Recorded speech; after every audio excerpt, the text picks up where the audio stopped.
Ang dilim-dilim naman dito sa daan. Walang ilaw. Walang ilaw. Hindi, walang lugaw. Nakatakot hindi dahil madilim, kundi baka matakot ang multo sa atin.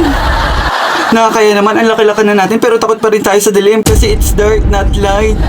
Nakakanis, bakit kasi ang dilim-dilim dito? Kasi hindi maliwanag. Parang hindi ka naman nag-iisip, self.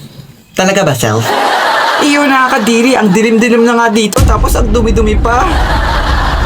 Nakaka-boring, bakit kasi dito tayo dumaan? Meron naman daan sa kabilang bayan. Nakakaingit naman yung iba, ang liwanag sa daan nila, samantalang sa atin, ang dark-dark. Ang dark-dark, hindi. Ang bark-bark. Nakakalungkot, wala tayong kasama kasi yung bahay natin nasa dulo ng kalsada. Anong gagawin natin? Wala tayong ilaw. Baka madapa tayo at gumugulong-gulong tayo na parang aso. Naku, naalala ko, madilim rin dito nung nakaraan. Parang ganito lang kasi wala namang nagbago.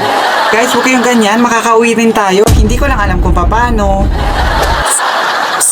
Ineng! Hoy, Ineng! Sino yun? Multo, takbo! Uy, sira ulong yun. Tawagin ako multo. Tawa ko. Mukha lang ako multo, pero tawa ko, no?